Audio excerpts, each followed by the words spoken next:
Hey guys, Assalamu alaikum. Welcome back to another video. This is Meera from kidoozworld. இன்னைக்கு நம்ம வீடியோவில் ஒரு அருமையான வறுத்தரைச்ச சூர மீன் கறி எப்படி வைக்கலான்னு பார்க்கலாம். அதுக்கு முன்னாடி நீங்கள் என்னோடய சேனலை சப்ஸ்கிரைப் பண்ணலைன்னா சப்ஸ்கிரைப் பண்ணிக்கோங்க. வாங்க வீடியோக்குள்ளே போகலாம். மீன் கறி செய்ய தேவையான பொருட்கள் என்னென்னு பார்க்கலாம். ஒரு 15 சின்ன வெங்காயம், அரை கப் தேங்காய், ஒரு ஸ்பூன் மிளகு, ஒரு ஸ்பூன் சோம்பு, கொஞ்சம் கறி லீவ்ஸ், 4 வரமிளகா. இதை இப்போ நம்ம வறுத்து எடுத்துக்கலாம். ஸ்டவ் ஆன் பண்ணி ஒரு கடாய் வச்சுக்கோங்க. கடாயில் எண்ணெய் எதுவும் ஊற்ற வேணாம். சட்டி நல்லா காயட்டும். காஞ்சதுக்கப்புறமா வரமிளகாவை போட்டுக்கலாம். போட்டு அதை லைட்டாக வதக்கிக்கோங்க.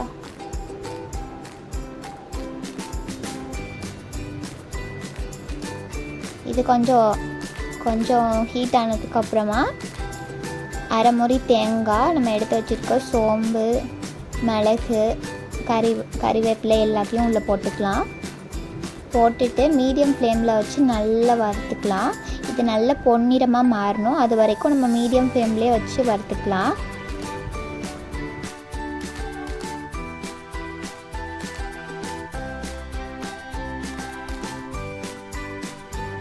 இது வதங்கிட்டு இருக்க டைமில் ஒரு நெல்லிக்காய் சைஸ் புளி எடுத்துக்கோங்க. அதை எடுத்து கொஞ்சம் ஹாட் வாட்டரில் ஊற போட்டு வச்சுக்கலாம்.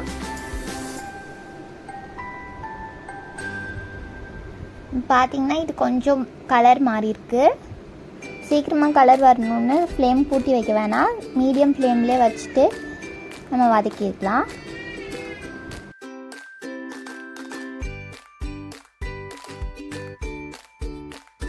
இப்போ நல்ல கலர் மாறிடுச்சுல. ஃப்ளேம் ஃபுல்லாக கம்மி பண்ணிக்கலாம். இதுக்கு தேவையான மசாலாஸ்லாம் ஆட் பண்ணிடலாம். நான் மிளகு வத்தல்லாம் போட்டிருக்கிறதுனால சில்லி பவுடர் நான் ஆட் பண்ணல. உங்களுக்கு காரம் நல்லா சாப்பிடுவீங்கன்னா போட்டுக்கலாம். கொஞ்சமாக ஒரு 1/4 டீஸ்பூன் மஞ்சள் பொடி, 3 டேபிள் ஸ்பூன் மல்லிப்பொடி ரெண்டும் சேர்த்துக்கோங்க.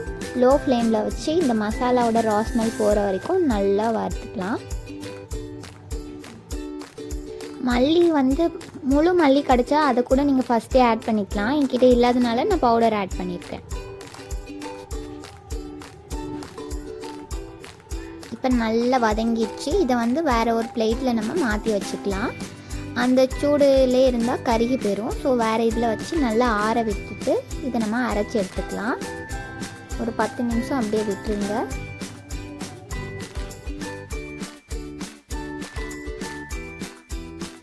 இப்போ மசாலா நல்லா அரைச்சி இதை நம்ம அரைச்சிக்கலாம்.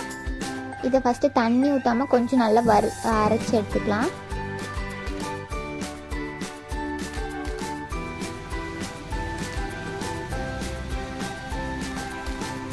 நல்லா இந்த மாதிரி கொஞ்சம் அரைஞ்சதுக்கு அப்புறமா நம்ம கொஞ்சம் கொஞ்சமாக தண்ணி ஆட் பண்ணி நல்லா ஃபைன் பேஸ்ட்டாக அரைச்சிக்கோங்க. நல்லா அரைஞ்சால் தான் குழம்பு பார்க்குறதுக்கு நல்லாயிருக்கும், டேஸ்டியாகவும் இருக்கும். ஃபுல்லாக ஃபைன் பேஸ்ட்டாக அரைச்சிருங்க.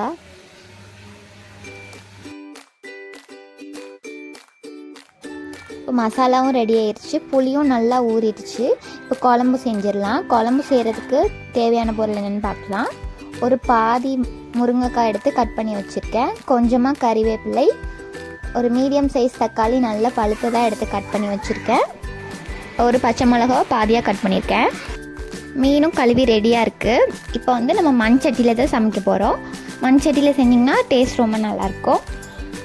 இப்போ மீன் கூட முருங்கைக்காய், பச்சை மிளகாய், கறிவேப்பிலை, தக்காளி, நம்ம அரைச்சி வச்சுருந்த பேஸ்ட்டு, புளி எல்லாத்தையும் சேர்த்து கலந்துக்கலாம். அது கூடவே தேவையான அளவு உப்பும் சேர்த்து கலந்துக்கோங்க.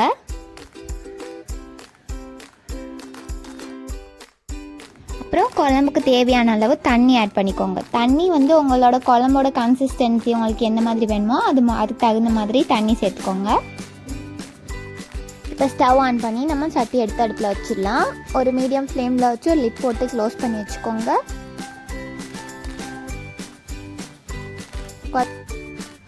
குழம்பு நல்லா தலை கொதிக்கிற அளவுக்கு விட்டுக்கோங்க.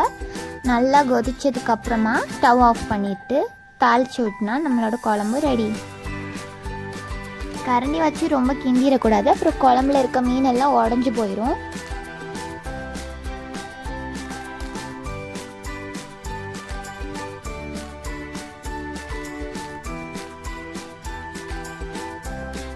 குழம்பு எப்படி கொதிக்குதுன்னு பார்த்தீங்கன்னா நல்லா கொதிச்சிருச்சு. இப்போ நம்ம வந்து ஸ்டவ் ஆஃப் பண்ணிடலாம்.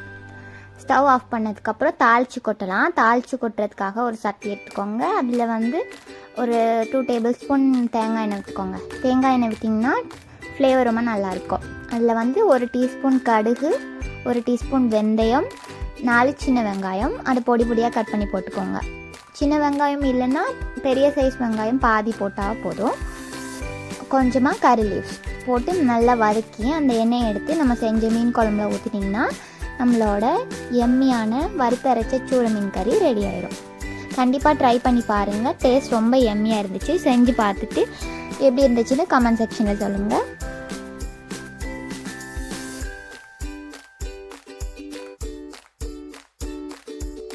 இந்த ரெசிபி உங்களுக்கு பிடிச்சிருந்தா லைக் பண்ணுங்கள். உங்கள் ஃப்ரெண்ட்ஸ் அண்ட் ஃபேமிலி கூட ஷேர் பண்ணிக்கோங்க. மறக்காமல் சப்ஸ்கிரைப் பண்ணிக்கோங்க. இந்த ரெசிபியை கண்டிப்பாக ட்ரை பண்ணி பார்த்துட்டு எப்படி இருந்துச்சுன்னு சொல்லுங்கள். Thank you for watching. See you on another video. Bye bye.